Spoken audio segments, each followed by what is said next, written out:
predicando otro sentido de vivir, alumbrando con su voz el porvenir. Naturaleza que es vida, paisajes quemados de luz, un horizonte de sueños donde vivas tú. Viento fue. Ayer se celebraba y se cerraba el 16 Salón Internacional del Cómic y la Ilustración de Tenerife.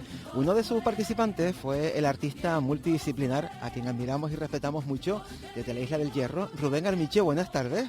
Hola, buenas tardes, Kiko. Llevaste uno de tus últimos trabajos, Mirando a César, que convirtió el salón también en un homenaje en el centenario del nacimiento de Manrique.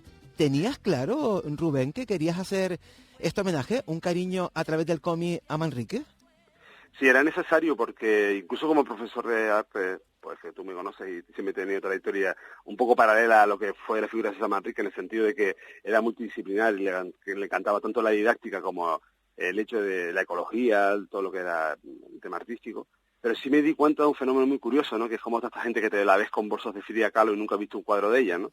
O a César Manrique le ha pasado igual, ¿no? O sea, realmente César Manrique como artista era un artista increíble, fue el primer pintor que trabajó, por ejemplo, el arte abstracto con acrílicos en España, y tuvo un montón de valía artística que la mayoría de la gente no lo conoce. Y después todo el tema que rodeó a la figura de César Manrique en toda su etapa, era muy importante retomarla y reconocerla, y sobre todo rescatar a muchísima gente olvidada que colaboró con él, que fue partícipe de este cambio tan importante que pudo ser. ¿Cuántas viñetas y bocadillos de texto has necesitado para contar la vida del artista? Bueno, el cómic son 50 páginas, y las miradas de Mirando a César se llama así porque yo quise hacer no una visión cronológica de la vida de César Manrique, sino el contexto histórico que tenía alrededor. Entonces eran diferentes miradas de cómo miraban los diferentes elementos que le iban pasando. Entonces hay saltos en el tiempo, por ejemplo empezamos pues con elementos de cuando llegó él a Madrid, cuando muere su mujer, y después empezamos con la niñez, pues vamos dando como saltos temporales para entender un poco las visiones diferentes que hubo de César Manrique. Y eso me permite también contar una historia a través también de las mujeres, porque yo cuando empecé a documentarme sobre la vida de César, me llamó muchísimo la atención que la figura de la mujer no aparecía por ningún lado, ¿no?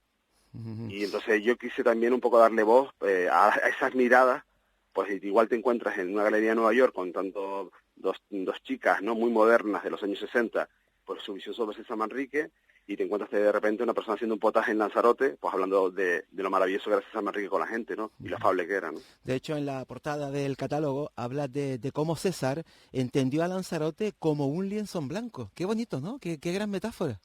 Yo creo que sí, yo creo que fue un lienzo maravilloso que otros le permitieron hacerlo, ¿no? Porque ahí hay una figura clave que ahora se está rescatando después de tanto tiempo, que es Pepín Ramírez, ¿no? Yo creo que Pepín Ramírez fue el que le construyó el lienzo, el que le permitió esa libertad, y fue algo único. Mucha gente se ha acercado siempre a mí a contarme por qué realmente el fenómeno de César Manrique no se puede repetir. Y no se puede repetir porque hubo un elemento histórico muy importante que es irrepetible, que es poder trabajar con el territorio, poder autogestionar nuestros propios recursos, porque a través de Lanzarote se les daba un dinero que venía centralizado, porque en esa época Lanzarote no tenía ni agua potable, y entonces se podía, ni carreteras. Entonces esa gestión que hicieron ellos de los recursos que les aportaban, Pepín Ramírez de forma muy inteligente decidió que en Lanzarote no solamente había que poner carreteras, agua potable, sino dotarlo de un atractivo turístico para que aquella Cenicienta de Canarias, que se llamaba en aquel momento, se convirtiera en un acicate de dinero para que la gente pudiera ir a Lanzarote y que los propios lanzaroteños ganaran en calidad de vida, ¿no? Claro, me gusta muchísimo, Rubén, cómo cuentas en la viñeta que Manrique, a pesar de su internacionalización, me salió a la primera, sí, siempre estuvo pegada a la lava y al azufre del suelo de Lanzarote.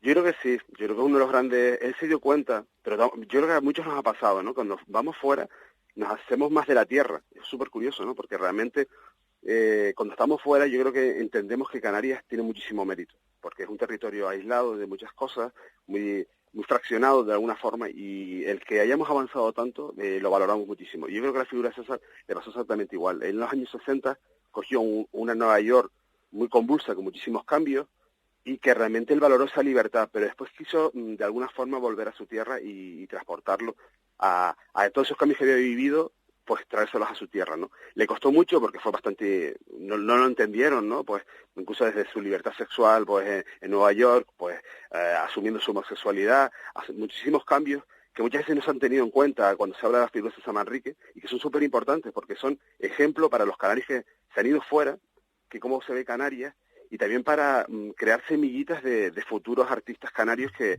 sientan con la suficiente valía de que lo canario también es importante, ¿no? Porque si no, al final terminamos siendo un pastiche de los que quieren los de fuera, ¿no? Hablamos un poquito de la portada del cómic, que a mí me parece que es puro fuego. ¿Cómo la elegiste? Me gustó mucho la idea de que César Manrique, cuando consiguió hacer su casa en la lava volcánica, siempre contaba una anécdota que era que él a través de la lava volcánica vio surgir pues una higuera, ¿no? Un elemento verde que salía de la lava volcánica y él se acercó a esa higuera y cuando miró hacia abajo vio que había unas cavidades volcánicas muy interesantes para poder tener una vida dentro, ¿no? Y él intuyó que aquello era impresionante, ¿no? También venía dado también por su gran amigo Fernando Higueras, que también planteaba esa idea, ¿no? De utilizar las cavidades volcánicas y demás. Y me pareció tan interesante esa mirada, ¿no? Hacia adentro de la Tierra, ¿no? Y entonces en la contraportada se ve a César mirando hacia adentro y después nosotros somos como si fuera la Tierra que está mirando hacia la superficie, ¿no? A través de lo verde de la higuera. Y era como una metáfora de cómo miramos hacia adentro y miramos hacia afuera, ¿no? Yo creo que a veces miramos mucho nuestros propios problemas internos, ¿no? Y a veces no vemos que la colectividad, lo que es el planeta, lo que es el espacio, ¿no? Borrego, por ejemplo, Borrego, que hace su biógrafo, siempre comenta que para la tierra de César Manrique era el espacio, ¿no? Y es verdad que él siempre estaba mirando las estrellas, siempre tenía esa visión espacial, que también lo recojo en el cómic, porque era una persona que veía la universalidad de una forma muy muy entera, ¿no? Muy completa. ¿Qué caminos tendrá el cómic a partir de ahora? ¿Dónde lo vamos a encontrar? ¿Dónde podemos hacernos con un ejemplar? Bueno, este fin de semana se presentó en el Salón del Cómic y muy bien, una buena aceptación entre Marvel y cómics americanos, o sea, muy complicado, pero ahora realmente con Ediciones Idea, que es la editorial que ha editado el libro, pues vamos a hacer un recorrido. La intención nuestra es ir por toda Canarias, lógicamente, y por los colegios y que la gente un poco conozca la figura de César Manrique a través de este cómic. También lo pueden adquirir a través de las redes, ¿no? Pero en principio, pues nada, ahí invito a la gente que esté interesada, puede contactarme a mí a través de las redes y los colegios que quieran que pueda ir a visitarles y a contarles un poco la historia de César Manrique. Sobre todo, el cómic como instrumento didáctico y pedagógico, y la importancia que tiene, yo creo que es importante para que la gente lo vea, ¿no? En torno a 9.000 personas estuvieron en la edición anterior, dicen en la organización que este año se han superado, pero Sí. ¿has vendido 9.000 cómics? No, para nada. No, lo que pasa es que sí es verdad que el tema del cómic es como todo, ¿no? Al final el mercado americano se come todo, la cinematografía ha ayudado mucho a que el cómic se venda Pero tú mucho. fíjate que no quiero pasar de puntillas por ello, es decir, has estado ahí compitiendo al lado, codo con codo, nada menos que con la multinacional Marvel, y sin embargo, ahí con tu propuesta hecha, por cierto, en tu Casa del Hierro, ¿verdad? Sí, bueno, en yo tu decidí irme de Madrid al Hierro y la gente dice, chiquito cambio, ¿no? Digo, no, es que yo es que considero que lo que estábamos hablando, ¿no? Madrid te aporta unas cosas, pero la energía de la isla del Hierro para trabajar es maravillosa. Sin duda. Hay muchísima tranquilidad y se puede hacer muchísimas cosas desde aquí. Sobre todo, quitarnos ese complejo de que tenemos que estar en un sitio como Madrid para poder crear, y es mentira, ¿no?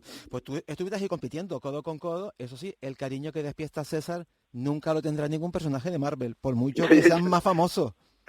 Yo creo que no. De hecho, en la exposición ayuda mucho que la gente viera los originales, ¿no? Se presentaron los originales hechos en tinta china y el proceso que después utilicé digital para... Oye, lo podías haber hecho con cochinilla, hubiera sido la bomba. ¿Verdad? No, ¿sabes lo que incluí? Las piedras de Lanzarote. Fotografías de las piedras de Lanzarote. Bueno. Las texturas de la parte trasera y tal son las texturas de las piedras de Lanzarote. Para que un poco Lanzarote también fuera parte del protagonista de la propia historia, ¿no?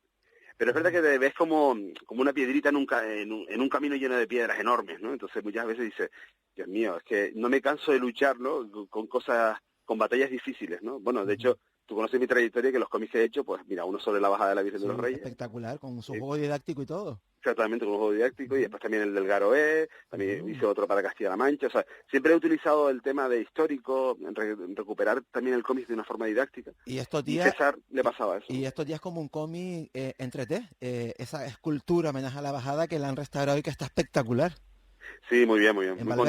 Muy contento porque las nuevas corporaciones han tenido una nueva sensibilidad con una obra que en su momento era muy transgresora y porque claro, es muy moderna para una isla como la Isla del Hierro, pero realmente a mí me ha agradado muchísimo la cantidad de gente que me paran y dice, oye, a ver cuando la arreglan, a ver qué, o sea, que la ven suya, y eso es muy importante, porque el arte al final, el arte que Sin perdura duda. es el arte quiere, ¿no? Rubén Armiche, además diste 2 masterclass bajo el título Tras el rostro de César, tras el rastro de César. Me queda medio minuto, a grandes trazos, nunca mejor dicho, ¿qué contaste? Bueno, pues un poco lo que llevo en mis clases siempre. Yo doy clases en particulares y ahora mismo en Tenerife voy a ir también dar en Tegueste, en Portezuelo, y un poco la línea de trabajo mía, ¿no? Yo contando un poco mi proceso creativo, incluyendo pues el tema, pues desde el ordenador hasta lo que es la tinta china, todo lo que es el proceso de cómo se construye una historia, porque esta historia tan compleja, con tantas ramificaciones, hay que construirla muy bien. Y en eso me basé un poquito para contar mi masterclass y también para que la gente entendiera que César Manrique era algo más de lo que la gente cree que sabe de él, ¿no? Viento fue y viento queda. Rubén Armiche, artista multidisciplinar, hoy en calidad de ser el autor de Mirando a César, ese cómic que nos va a servir para entender, conocer, redescubrir y siempre homenajear y recordar a uno de los grandes, César Manrique. Un abrazo muy grande, buena tarde. Bueno, un abrazo muy grande.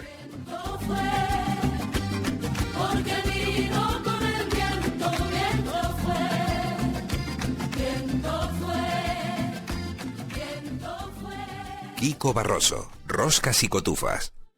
¿Tienes una idea innovadora relacionada con las TIC? Desde EOI, Escuela de Organización Industrial, y el Cabildo de Gran Canaria a través de la SPEG, te ofrecemos formación, mentores y un espacio